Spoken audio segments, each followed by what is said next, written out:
Salut, aujourd'hui on joue à Mort aux Gobelins. Pour ça il nous faut des cartes préalablement préparées avec au recto le rôle d'un personnage et au verso le schéma qui rappelle quel rôle l'emporte sur l'autre, ainsi que des cartes vie. Et surtout 20 à 40 joueurs répartis en deux équipes sur un terrain plutôt vaste et boisé.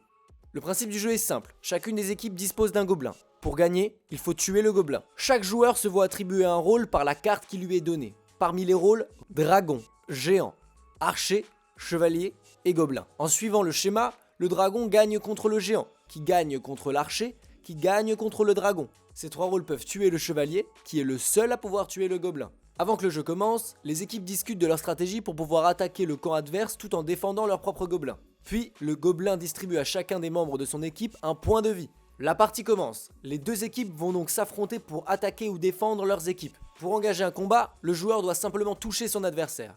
Une fois touché, le combat ne peut pas être refusé. Ici, Nabil est dragon et Nisrine est archer. Les deux se réfèrent alors au schéma au revers de leur carte pour s'assurer de qui l'emporte sur ce combat. A l'aide du schéma, on comprend alors que Nisrine remporte le combat. Nabil doit alors donner son point de vie à Nisrine. Pour pouvoir continuer de jouer, Nabil va devoir retourner voir son gobelin pour récupérer un point de vie. Nisrine, quant à elle, peut continuer d'avancer ou décider de retourner voir son gobelin pour lui donner le point de vie qu'elle vient de récupérer, permettant ainsi aux membres de son équipe de récupérer des points de vie. Si une équipe n'a plus de points de vie et que tous les joueurs sont morts, elle a perdu.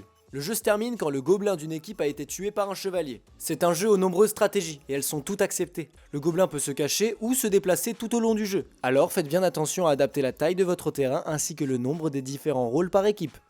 C'était Mort aux Gobelins et maintenant, à vous de jouer.